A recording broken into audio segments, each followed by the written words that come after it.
Welcome. My name is Nat. This is Fangirling, our behind-the-scenes look at the Fangirls audio drama with the cast and crew, where we talk about everything to do with the show and fandom in general. We are joined today by Marie-Claire Gould, creator of the show and writer. Hi. We're also joined by Ty Black, who plays our star, Allie. Hi there. And Aaron Infusino as the unnamed boy in the basement. Hello, everybody. He does have a name. Well, you put him in as the credit says boy, so I mean, know he gets a name in like a future episode. Now, listeners, I am boy. In terms of starting out, did we want to just give a general introduction to how you came to the show in terms of auditioning and how you feel about it? And we can start with you, Ty. Yeah, sure. This actually was a kind of a shock to me because Marie-Claire, about a year ago, I want to say it was a little bit more than a year ago, had this idea for Fangirls, and she couldn't really put it into a plan. Like, she didn't really know exactly what she was doing at that time. So she knew, yeah. So I just kind of got like bombarded with all of these ideas, one after another. And I think there was a couple that I responded to because you can't respond to everything Marie-Claire sends you because that would be so much. But I responded to a few of them and I started getting it. I started being like, okay, this is what she's going for. This is what she's doing. This is a reflection of who we are and what we're going through right now in the fandom. And I could relate to that on some levels, even though she's been in the fandom way longer than I have. And I've always felt kind of unworthy of being a part of the fandom in the way that she has because I haven't been in it as long as she has and as long as a lot of people have. So whenever she started writing and she started casting, I was like, this is your thing. This is it. It's happening. This is so exciting, you know? And then I was approached by Kyle, who was in charge of casting, and he said, Kyle is my husband, everyone. Kyle, yeah. He is also let's be clear. Producing the show because I am a disorganized mess, even though what the Force doesn't seem like that. So just everybody know he is the one who wears the organizational pants. No other pants, just the organizational ones. Yeah. Well, and he's been so cool. He really has, he really is trying to create your vision, I think, for this, so that he's dealing with kind of logistical stuff and whatnot. But when he approached me, I remember he said that you know what Marie-Claire's envisioned with this. I think you're the best to have this role. And I didn't, that was kind of like a lot of pressure on me because I know how important this is to Marie-Claire. So I still auditioned, obviously, but it was really cool that I've been with Marie-Claire from the beginning with all of her ideas, and I've tried to contribute, but she really just kind of chose me to be a soundboard. So it's kind of nice, finally being able to say the lines that she's been working on for so long and kind of being a part of this whole experience. It's pretty awesome.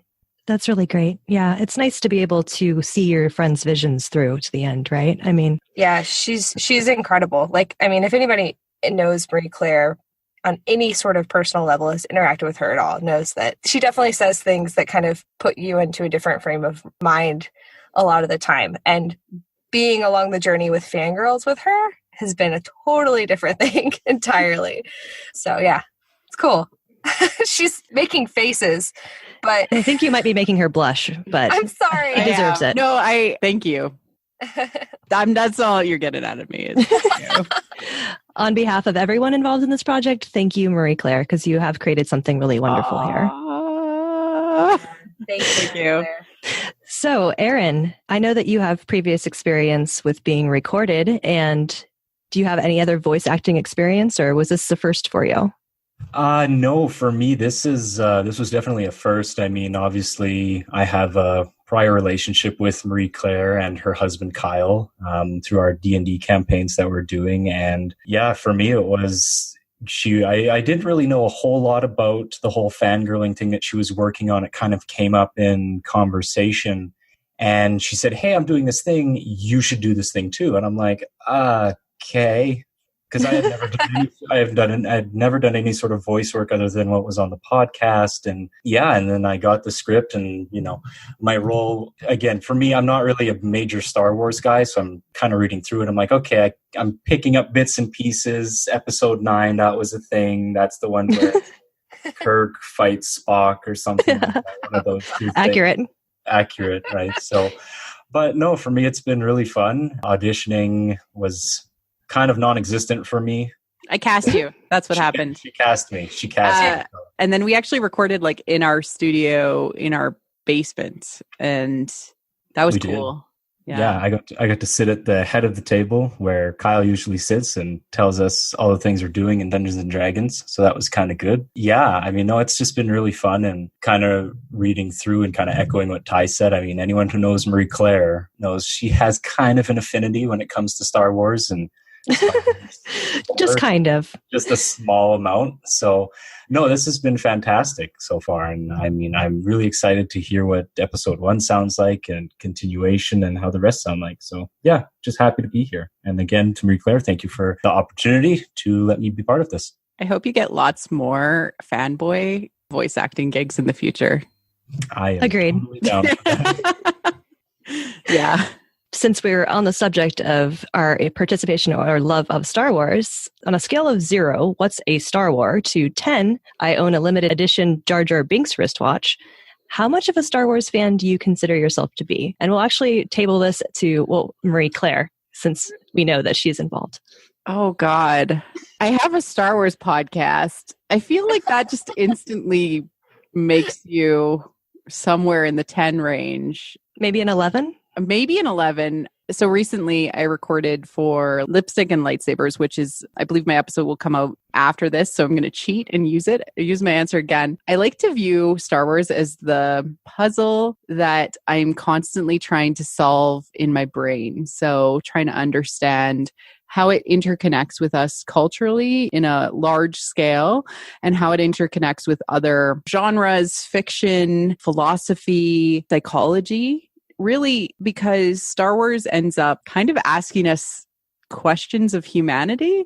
And so I end up using it as the lens by which I'm trying to sort through my own existential journey. Mm-hmm. Almost making it like spiritual in a sense. Yeah, right? In a way. And for some people, like, Star Wars is a spiritual journey because it's a journey of self-discovery through the lens of Star Wars. And that means that it is as fundamental as anything else that I deal with in my life. Absolutely. Infinity symbol. Yes.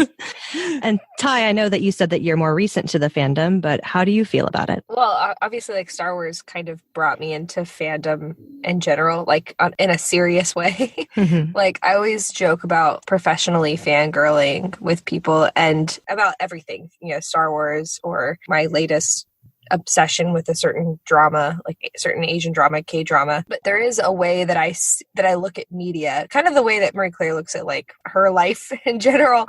I tend to look at all media that I consume from the frame of reference of what Star Wars has given me and what it has taught me, because there's something really impactful about the mythology of Star Wars and what it's trying to connect with so many different people. So I tend to consume media now in a different way that I never did before.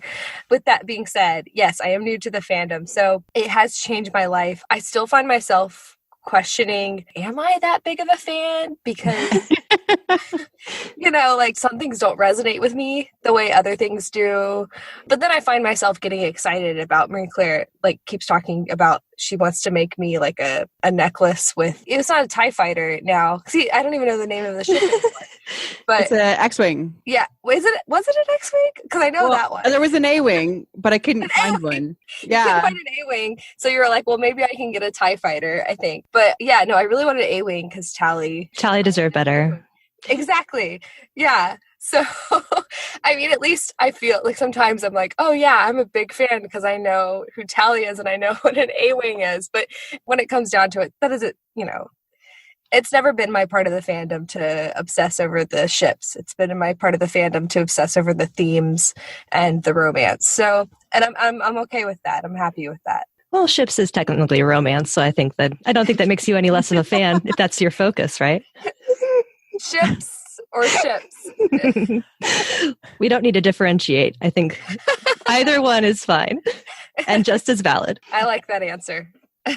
So, Aaron, I know that you seem to be more of a Trek fan than a Star Wars fan, but I say that just to kind of mess with the Star Wars fans. Yeah, we're not pulling that. We like Star Trek too. We do too, yes.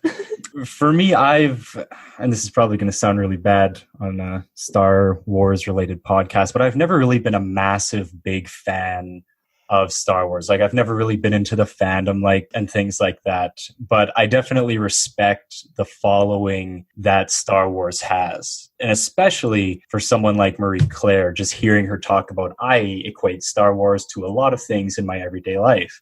To me, that just speaks volumes for how far it reaches people and how it touches people. But for me, I knew it was there and I respected it. But I know that when you get to some of the real diehard Star Wars fans, if you say you're a fan and there are more diehard Star Wars fan than you are, you find out you're like, oh, I'm not really a fan. I just have a slight interest in this. So, and that's where my argument is always, if you're passionate about it, you're a fan. And I really get bothered by people that are like, well, you don't know these facts and you haven't read this thing. It's like, well, that's not actually what makes a fan.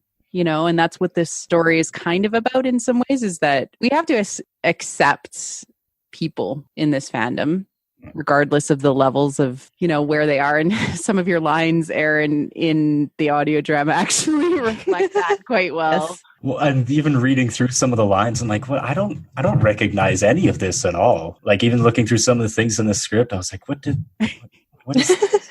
Who is this?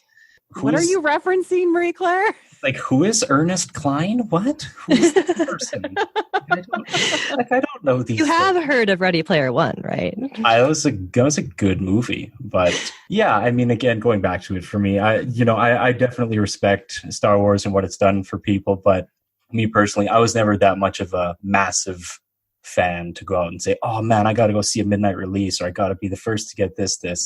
For me, it was just, yep, Star Wars is there. It's pretty cool. And then we move on. Yes.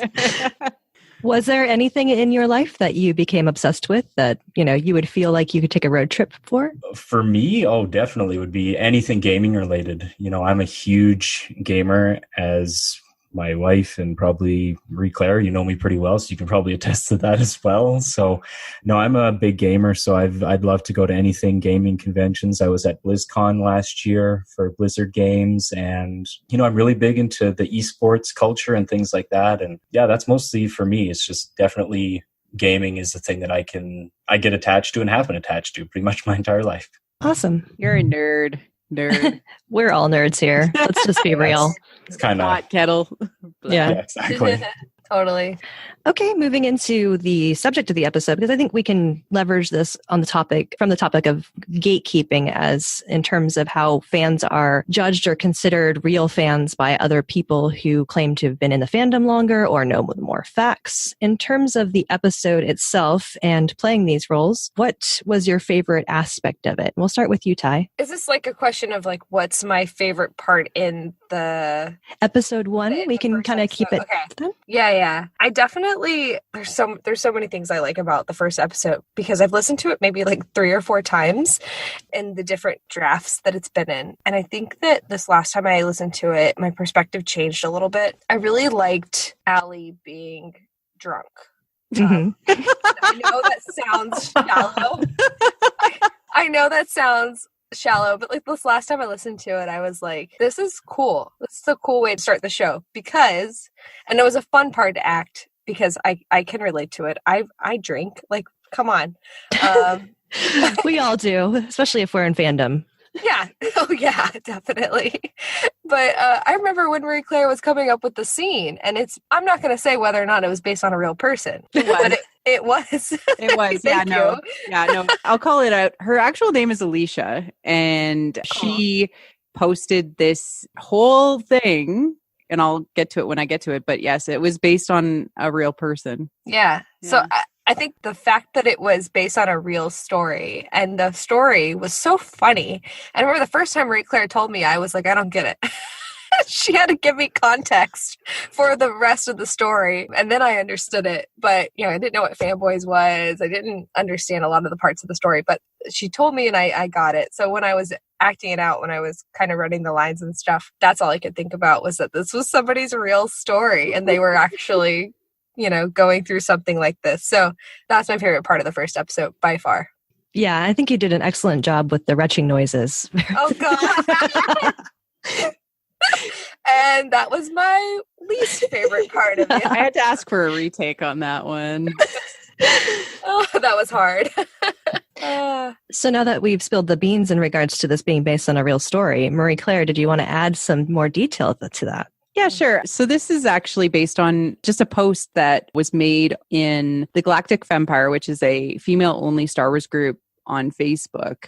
And a lady I know named Alicia posted this story about seeing fanboys for the first time. People were like, hey, have you seen fanboys? And people just started sharing their stories, good, bad, indifferent about seeing fanboys. Because just like in the episode, it was very much of its time. It was very much, at a point in fan culture. And yeah, it had some influences. Ernest Cline wrote it, Kyle Newman directed it, and it was produced by Harvey Weinstein. So it has some interesting background to it. And, there was some production problems.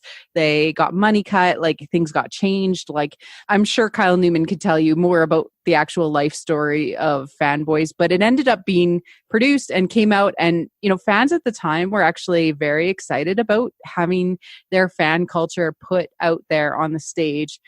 And this fanboys post got posted. And Alicia was like, so I saw fanboys. I was drunk. I got drunk. We played a fanboys drinking game with this guy. And then when I attempted to leave the house, his mom, he was like 25, he still lived with his mom. She was like, what are you doing?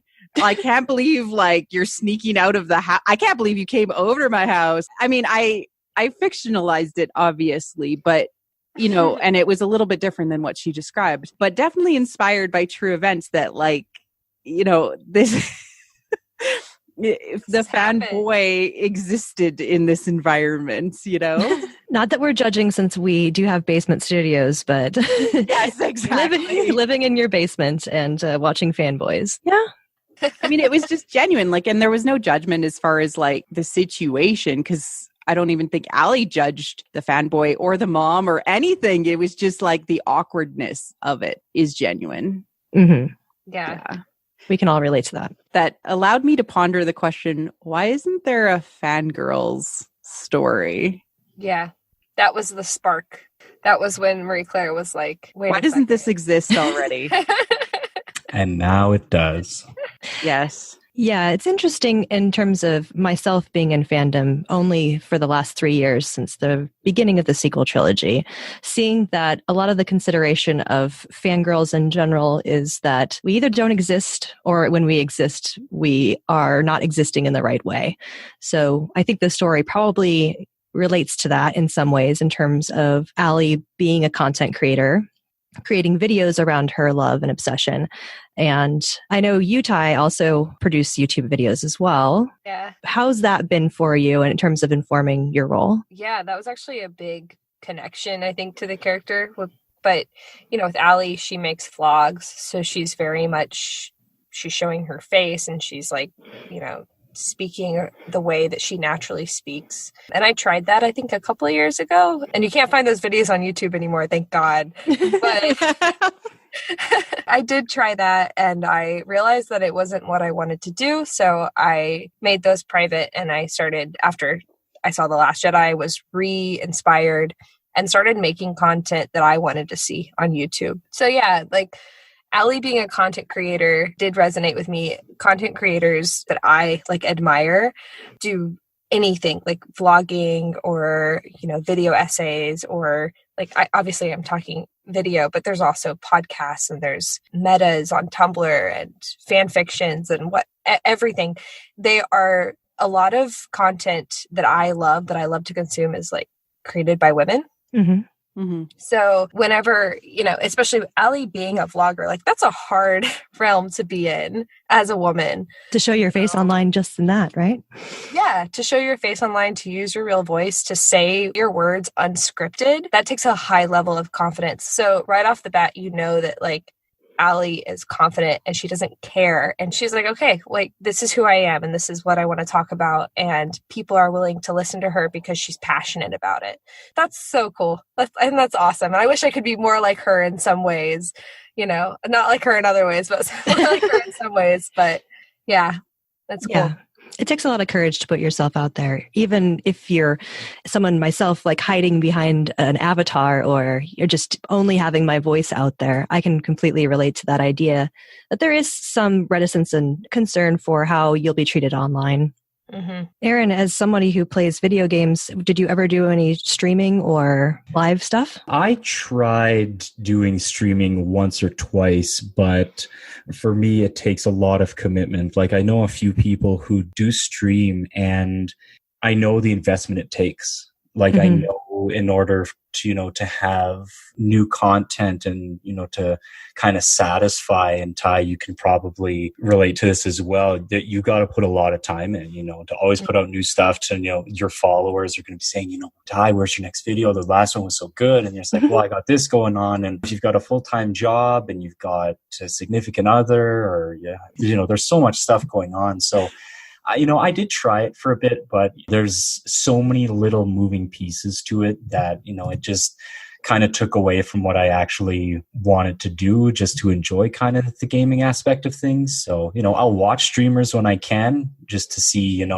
man, they're doing something that I wish I could do and make tons of money doing, because those gaming streamers make far too much money doing those things. And I'll leave it at that. But I envy those people sometimes, but at the same time, I know the amount of work and time that they put in, and to have sort of a healthy social life is difficult to get to that level, I think.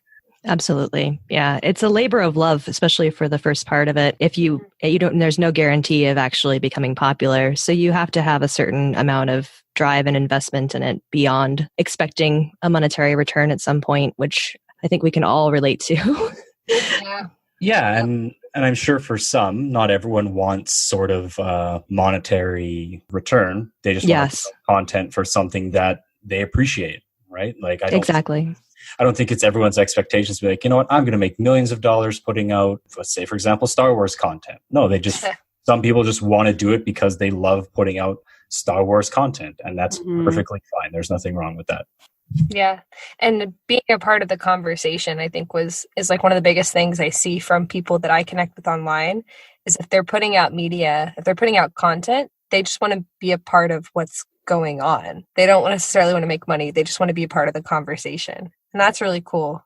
Agreed. I think so. That was my personal motivation. And I think Marie Claire's as well. And yours sounds like yours as well, in terms of looking at the fandom as a whole and seeing that there weren't a lot of people saying the things that I felt or wanted to say, and then putting them forth to be that voice is the most important thing, I think. And prioritizing that is much, much more healthy than worrying about if you're going to be able to pay your bills with it. Yeah, for sure. All right, let's go into something more fun. Yeah. We're going to ask a personal question here, but we'll keep it as G-rated as possible. Tell me about a time you found yourself in a walk of shame after a fun party or adventure. And we'll start with you, Marie Claire, since I didn't even know these questions were coming. Oh, no.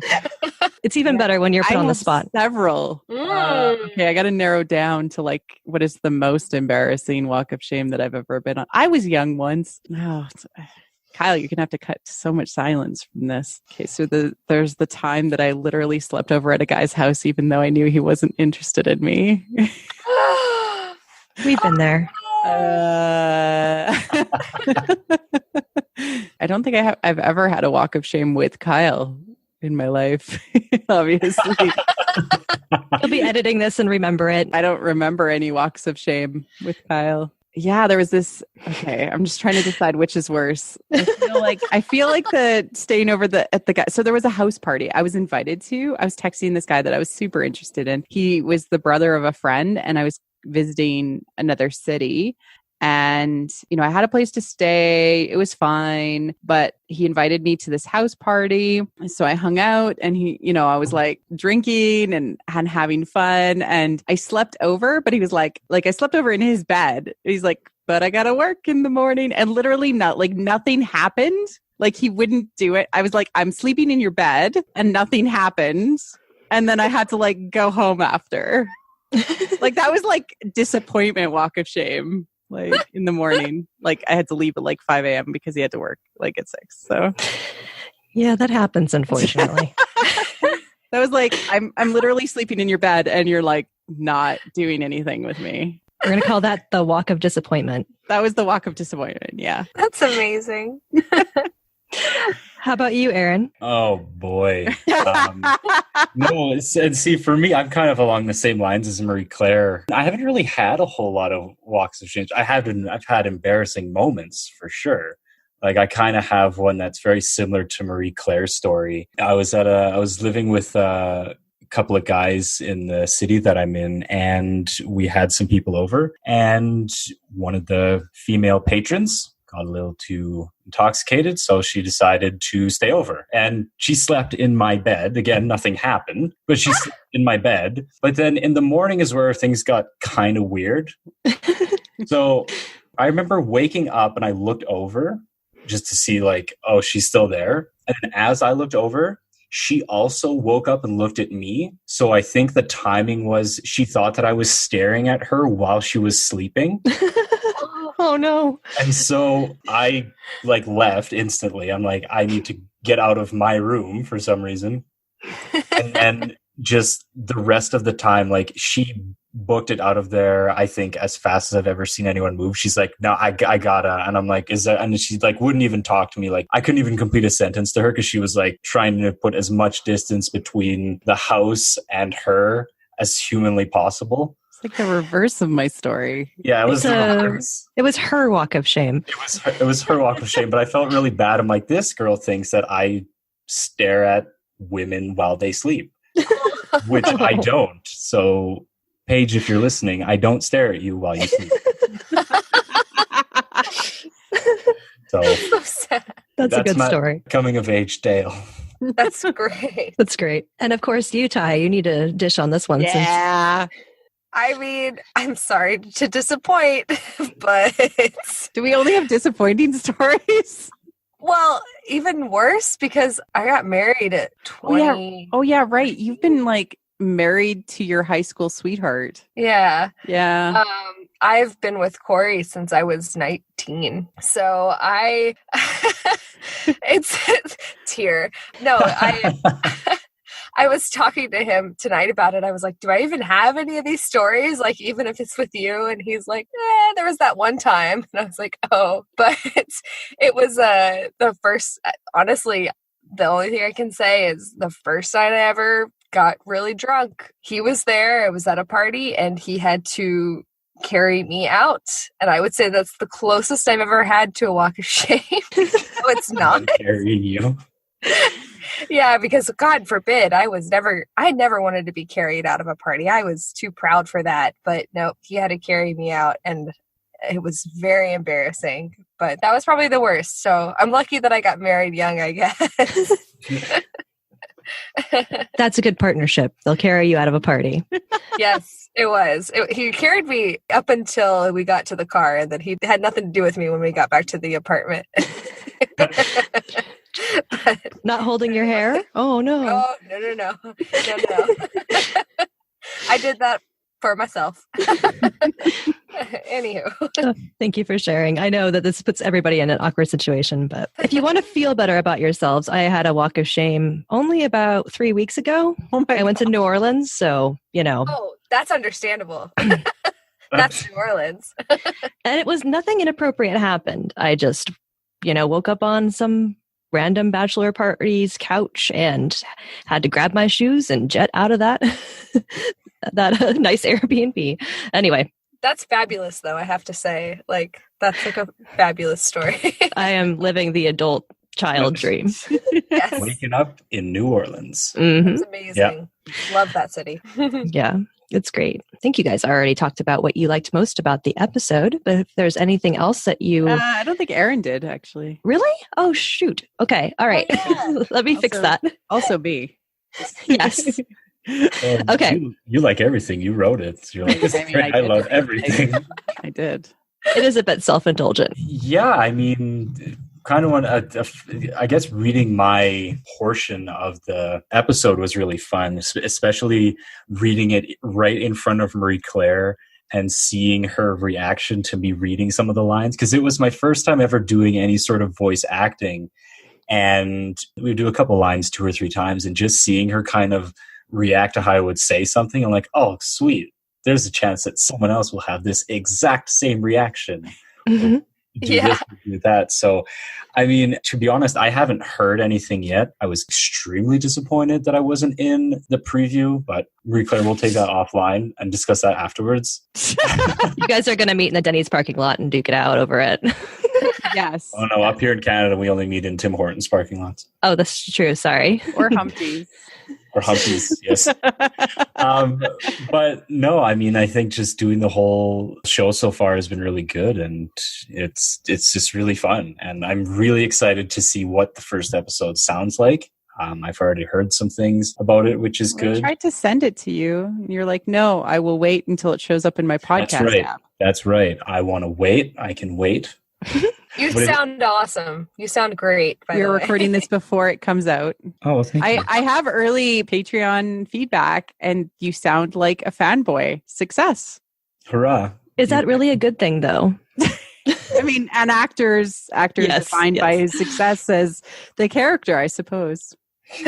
Yeah, it's funny because this kind of does strike home a little bit for me, because I actually did live in my mom's basement for a small period of time. So I'm living out the Italian stereotype, first of all, living in your mom's basement until you get married and move out, as well as sort of the not so much of a fanboy, but kind of the certain, I don't want to say nerdy lifestyle, because all of us are kind of nerds here and we don't all live in our parents' basements. But that's kind of how it touched home for me, because I remember when Marie Claire said, she's like, you actually live in your mom's basement. And my wife and Kyle just start howling. They're like, it totally happened. You totally did. And I'm like, yeah, I did. So thanks for that.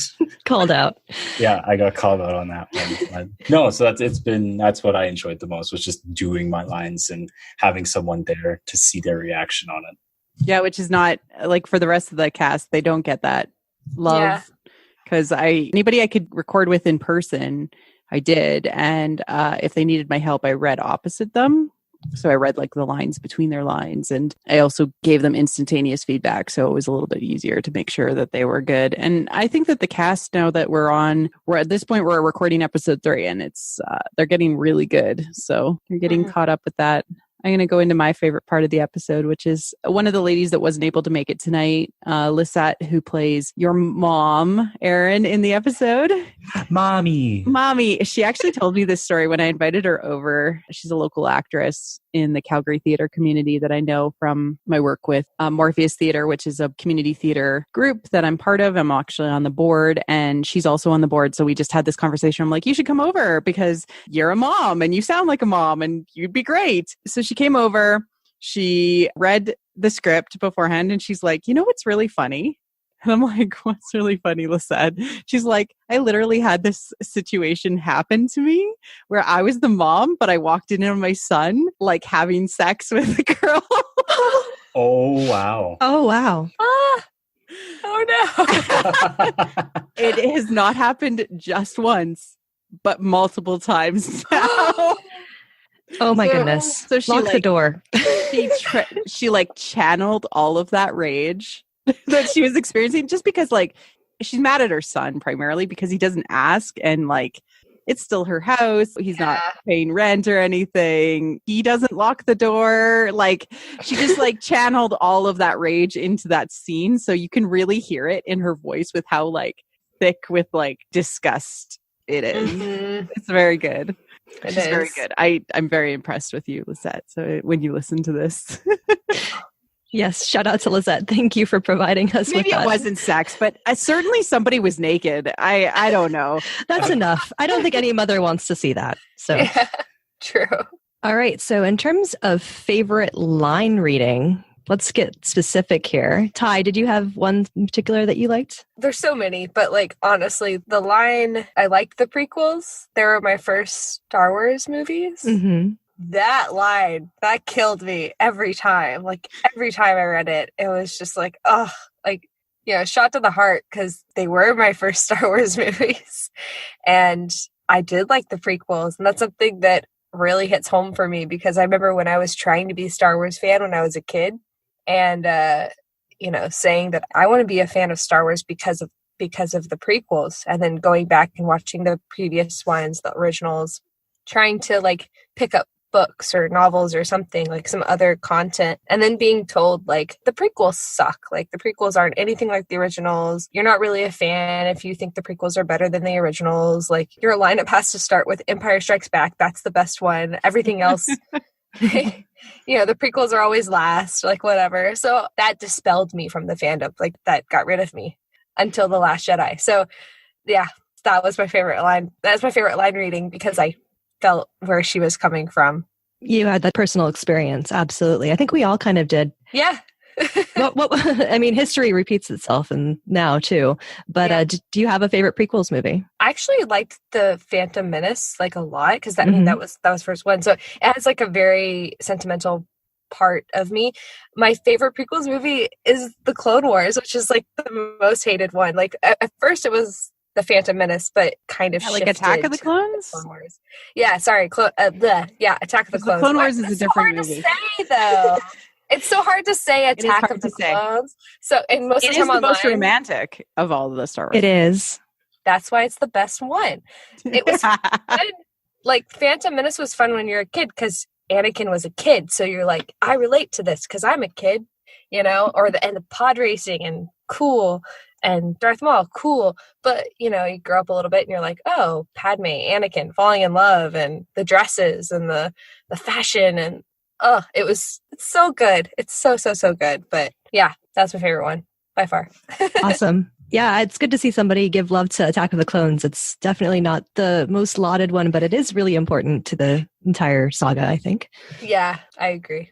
So, Aaron, did you have a favorite line reading that you liked? I would say for me, it was probably the line. I actually have the script here. It's the one where it talks about what a disaster the prequels were and how we don't drink at the Star Trek references. You don't drink at the Star Trek references is like one of my favorites that you say. Like, it's so funny. I mean, that one was really good because it really, to me, it dug deep into what the show was really going to be all about, because I know that a lot of, from my understanding of all the Star Wars movies, as far as I know, a lot of fans were not fans, quote unquote, of the prequels, which, as for me, is just a regular moviegoer. I mean, I thought they were okay, but again, that was a long time ago. I mean, Attack of the Clones, see, that one I think was pretty good. I mean, obviously the Teletoon show of Clone Wars was fantastic, but that one was really, for me, that one was just, I really liked that because it's like, man, those prequels were a disaster. I'm like, oh, I can relate to that because everyone thought that the prequels were a disaster. And then the Star Trek references was kind of funny. I'm like, haha, they don't like each other, those Star Trek and Star Wars fans. Have you seen Fanboys, Aaron? No, I haven't. Who here has seen Fanboys? I think it might just be Marie Claire. You've seen it? Scenes. I made you watch it. Well, I said watch scenes. I said you had to watch bits of it because you had to at least know. And like no bashing on Fanboys other than it is dated. Like this was just a way to say, look, we're trying to tell a different story, but let's start with something as a frame. Mm-hmm. You're not copying it or satirizing it. You're making something of your own. Homage in the beginning. It's just referential in universe. Mm-hmm. And I think that's a nice way to do it. A lot of people are not familiar with that anymore just because, again, it is so old. But it's kind of neat to see the juxtaposition of it. Yeah, it's really funny because I brought it up. We were doing a recording with Ty, me, Liam and James, who are my occasional co-hosts on the podcast for when we do like roundtables and things like that. And James was like, oh my God, I remember when that movie came out. I was so excited for it. And, you know, it was such a big thing in the fandom. And he just told this huge story about how much it meant to the fandom at the time. And like, that's how big it was, you know, and if you were a fan of the time or you were into that movie, it meant something to you to have your fandom reflected back to you. Mm-hmm. Yeah. And this was in the early days before sort of the ubiquity of the internet presence of fandom. Yes. So, you know, having that sense of community was a lot more in these in-person, face-to-face interactions versus where you now meet people online who share your interests and you can become much more niche with them in that sense. Mm-hmm. Exactly. So Marie Claire, I know you've wrote the whole thing, but do you have a favorite line from this episode? I do. And it's only because I listen to all of the lines as they're coming in and I choose the takes and then I send them on to Christina Menente, our fabulous audio engineer, to actually pull it together and basically build the audio world based on some things that we've talked about. But my favorite line is the one that I made Velvet say. Oberon Motel. I like that Red Viper Venom because every time she says it, I literally crack up because she does it so well. And then she does this like thing where she's like, Yeah. That is the appropriate response. I literally said to myself every time I had to listen to the takes, I was like, I can't believe I made her say that. I can't believe I made her say that. Oh, can I say something really funny? Okay, so there was... Of course. By all means. Okay, so Marie Claire tends to have a lot of like typos. I mean, can say if you want, Marie Claire, but... Yeah, I have a learning disability related to writing, and I often spell and have grammatical errors. Yeah. So this is something that everybody knows what she's trying to say, so it's not a big deal ever. But one of the lines that she wrote for me was, I needs to pee. But I wrote that specifically like that, though. That was she wrote it specifically like that? Yes. You told me. No. You told me. I wrote it like that. No. I needs to pee is a thing that I'm sure a drunk Allie would say. Fine.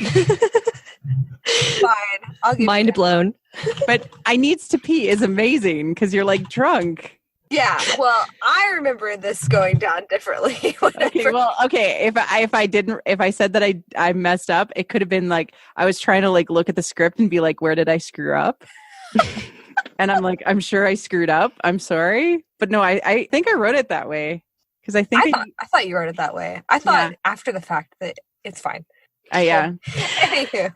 On that same topic, though, Marie Claire, did you have any fun things that came out of recording where people recorded lines and you were questioning how they were reading them? Only Ty vomiting, which sounded like she was coughing the first time. Hey, I needed to. It's really hard. I appreciate it without actually vomiting. I know. Just saying. And there are very few people on this planet that are like immune to vomit noises. Oh no, we sent it on to people to like beta listen and they were like, Marie Claire, I had to vomit.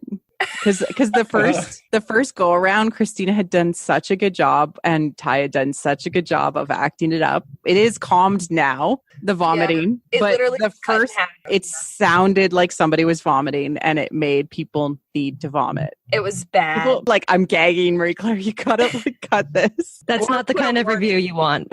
Yeah, exactly. Like this audio drama made me vomit. Oh, great. It was so realistic that it was terrible. Christina and I actually had to do 3 times back and forth to get it right. At one point, she added a trombone noise. So it was like a... What? I don't know if she was just playing with me because I was complaining so much about the vomiting. Oh, Christina, when you listen to this, I'm so sorry. But no, like we had to work on that scene specifically because people are sensitive and you don't have to tell the whole thing to have it be genuine.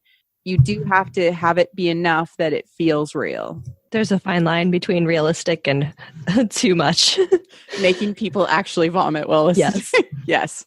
If only I could have heard those, because now it's just like that's the thing. I want to know. Like, you shouldn't have said we have all these other takes of vomiting, because I'm like, now I want to hear it. So I will post. We could add it on to the end, and people could just like end early and be like, "This is just Ty for like 10 minutes making vomit noises."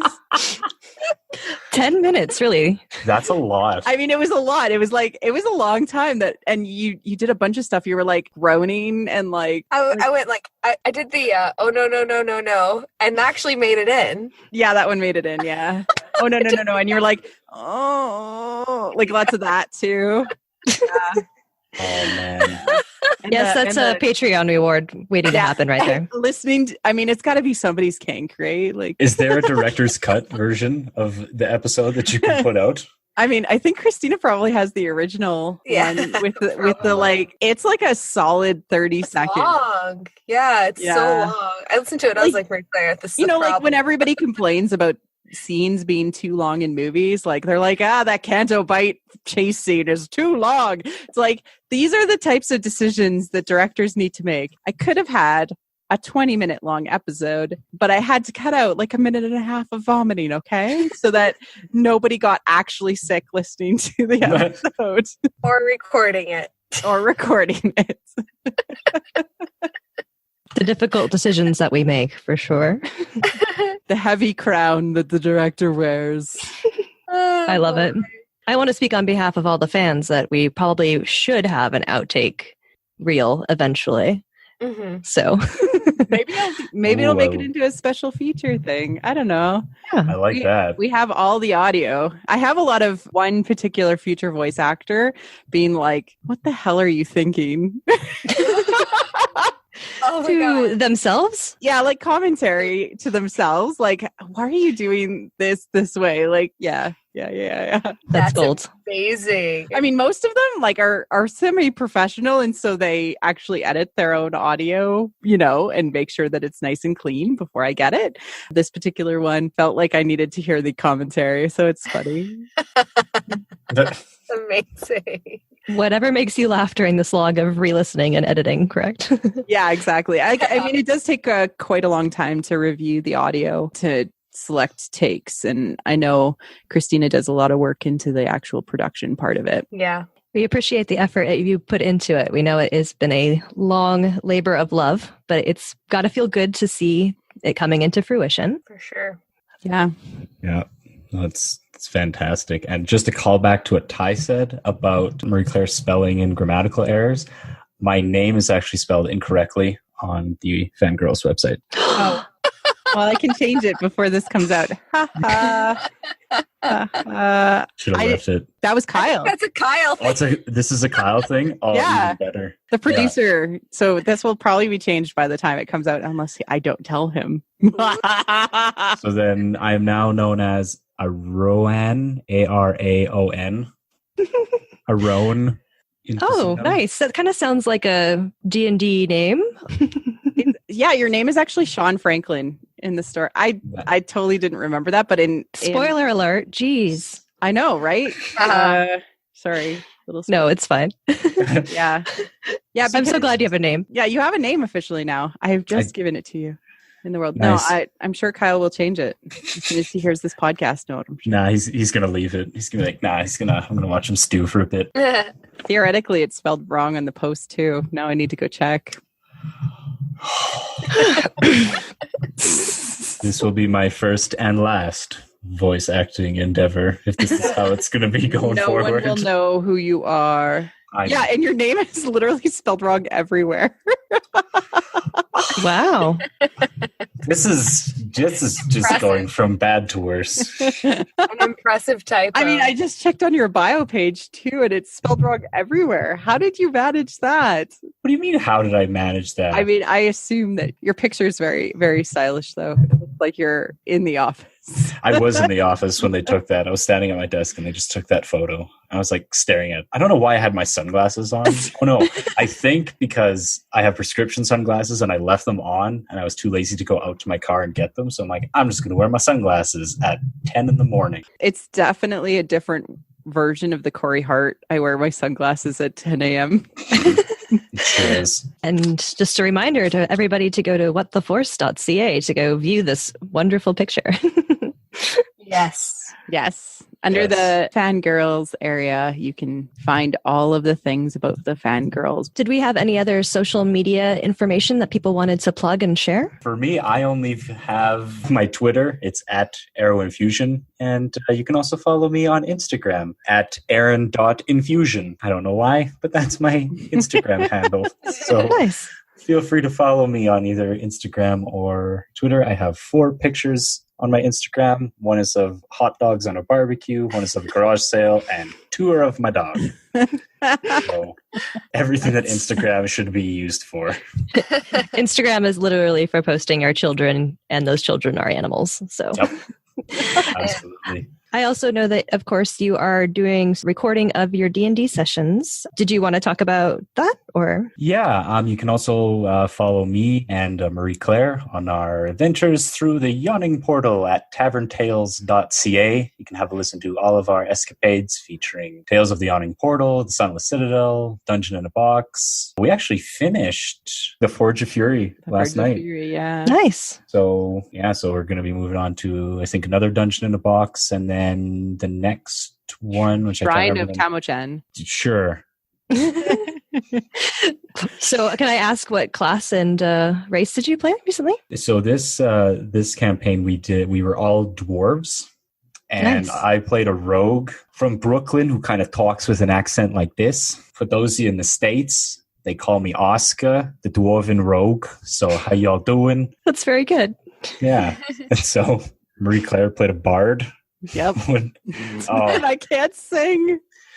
But it's just like, even having my wife Paige edit some of the episodes, some of the like she recorded the one where you got the mandolin, Yeah. and you say prezzies for me because you got a present, so you're like prezzies for me, but the way you said it was just so funny. And that's what's really good about like hearing all the editing stuff like on the background. Like you wish you could just take all the stuff that you cut and just kind of have it into one spot, like all the stuff that we edited off of the podcast for Dungeons and Dragons, and like all of Ty's vomiting. You just have that and be like, here's all the stuff that's been on the cutting room floor. Go to town and do with it what you will. Like some of that stuff I just find is so funny. And I wish that we could hear more of that in just everything. Movies, TV shows, podcasts, audio dramas, everything. Like that stuff that's the real gold to me. Like that's where the money is right there. It's just what's left on the cutting room floor. Yes, as somebody who edits my own podcast, I agree with you completely. I usually have files of outtakes that are just ridiculous. But then you also look at it, you're like, I can't post this anywhere. Yes. Yet. Without, compromising my own social media presence sometimes, I feel. Yes. But when you post it later, you say, look how far I've come. Yes. Growth. Yeah. Hashtag growth. So Ty, how about you? So you can follow me on Twitter at @black_TYM. And you could also check out my podcast, Fall For It, which is about Asian dramas. And if you don't know what that is, then feel free to ask me sometime on Twitter, and I will gladly introduce you to the wonderful world of Asian dramas. But Marie Claire comes on there regularly, I would say. If I don't have her on, it's rare. And we talk about various Taiwanese, Japanese, Chinese, Korean dramas, and they're very unique. So you can follow on Twitter at fallforit_drama. So, yep. Awesome. Thank you. How about your YouTube channel? You've got some great videos on there. I always forget. Also that one. I haven't posted a video in a while. I've been posting my podcast on my channel, but I am currently writing like 3 different videos. I just have to, after Celebration will be easier to actually produce them. But my YouTube channel is Wit and Folly. It's WIT and FOLLY. So you can follow me on there and see the stuff I've made already about Star Wars if you haven't seen it, or other various things. And I'm making more, I swear. There's people that are like, where's your Star Wars videos? And I'm like, I'm trying, okay? Like, I'm doing it. As someone who made a video once, it takes it takes a really long time. I made one video and I'm like, I'm never doing this again. It is the most time investment for sure. Yeah. Yeah. And I was producing them at a very fast rate last year, but that's because I wasn't doing anything else. Mm-hmm. now I'm doing a lot of other things. So Yes. And Celebration coming up. We are all slammed, but afterwards, maybe things will calm down a little bit. But then we have episode 9 to look forward to. Right? Small And window of Mandalorian, Resistance season 2. Resistance, yes. Mm-hmm. Yeah. But I highly recommend you go on to Ty's YouTube channel, personally, from somebody who has followed a lot of the fandom meta around the storytelling aspects of the sequel trilogy and how it relates to George Lucas's vision. I really appreciated those videos. Thank you. Yeah, especially the one on the feminine aspects of The Last Jedi and the story in general. So, yeah, I love that one. Mm-hmm. Thank you. Of course. So Marie Claire, of course, as the creator of the show and also the host of your own podcast, you have a lot on your plate. But did you want to plug anything besides this or talk about yourself? If you're not already subscribed to Fangirls, please subscribe. I don't know why you're listening to this particular episode of Fangirling without being subscribed to Fangirls. It's on the same RSS feed, so please subscribe. Someone just dropped in for one episode and then dips. It is that. I mean, that is amazing. I would listen to her literally read a shopping list. So that's cool. If you're here just to listen to Nat talk, because I would. Thank you. But please do subscribe. It's going to be fun. It's, of course, the first episode's already out, and we are getting another whole 7 episodes to come, and hopefully it keeps the space warm waiting for episode 9. That's my hope. But if you're interested in me talking more specifically about Star Wars and you're not sick of my voice already, please do check out WT Force Show on Twitter, or whattheforce.ca is the website. I'm also on YouTube at What the Force. Come and check that out. I have been told I have a halfway decent Star Wars podcast. I'm also on Tavern Tales with Aaron, especially if you like the sound of his voice. You can also listen to mine on Tavern Tales. We have 2 full dungeons and a dungeon in the box, and we'll be going into a new dungeon in the box shortly. And I play a guy and then a girl, and he plays a girl and then a guy. It's crazy. Yep. And we've been going on for how long? A year? It's a year and a half now. Year and a half, Tavern Tales. Wow. Tavern Tales of playing a year and a half. And What the Force is just over a year old. I also want to pitch one more thing, which is also Fall For It, which I'm also on. God, I'm on everything. But I really want to pitch, and I'm going to try to start focusing on it this summer, which is HoloNet Radio, a site dedicated to promoting Star Wars podcasts with the ability to sort and filter based on categories and tags. And there's included within that inclusive categories, which help you find maybe voices that are not as easily found via Google. Yes. So that's my side project. I don't give it as much love, but it is still important to me. Yeah, I think it's a very important venture. We don't have very many networks specific to elevating voices in the fandom that are underrepresented, whether they be women or people of color. And it's not even a network. It's just a way to post and promote, because it's searchable by Google. So then you can be found a little bit easier too. It's just a way to post and get your name out there and also be found just a little bit easier. And I'm going to start updating it with people that I can add in, and then people can add in their own inclusive categories when they want to. That's wonderful. And so is this an open invitation for people that might have? Yeah, if you haven't already submitted a podcast, please do. We'll get that posted up there, and then it's a little bit easier to find. Awesome. Thank you. And as somebody who listens to Marie Claire's podcast regularly, I can tell you that she has a great interview style. She has great guests on, being able to talk with actual creators and story group members from Lucasfilm and asking the hard-hitting questions about canon that we are all desperately wanting to hear. So if you have not listened to it yet, please do. I highly recommend it. We have a podcast called Meta Machina, that's spelled META-MASHINA. We deliberately look at all sorts of fiction, mostly sci-fi and fantasy, but anything from Land Before Time to Blade Runner. And as 3 women, we examine it from our own lenses and try to unpack some of the issues with the content in regards to writing, or maybe just talking about being really thirsty for high-waisted pants, you know, like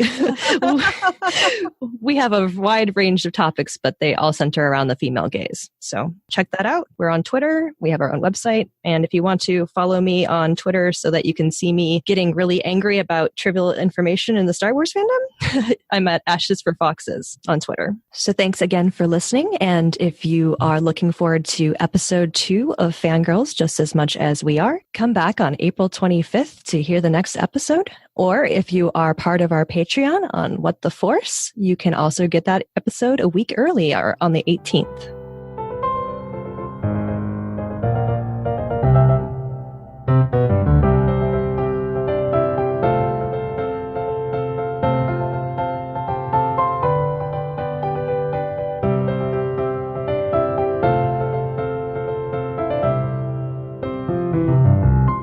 You should also pitch yourself. Okay, sure, whatever. Yeah, enough of us talking. You say something now. No, I much prefer to be a host.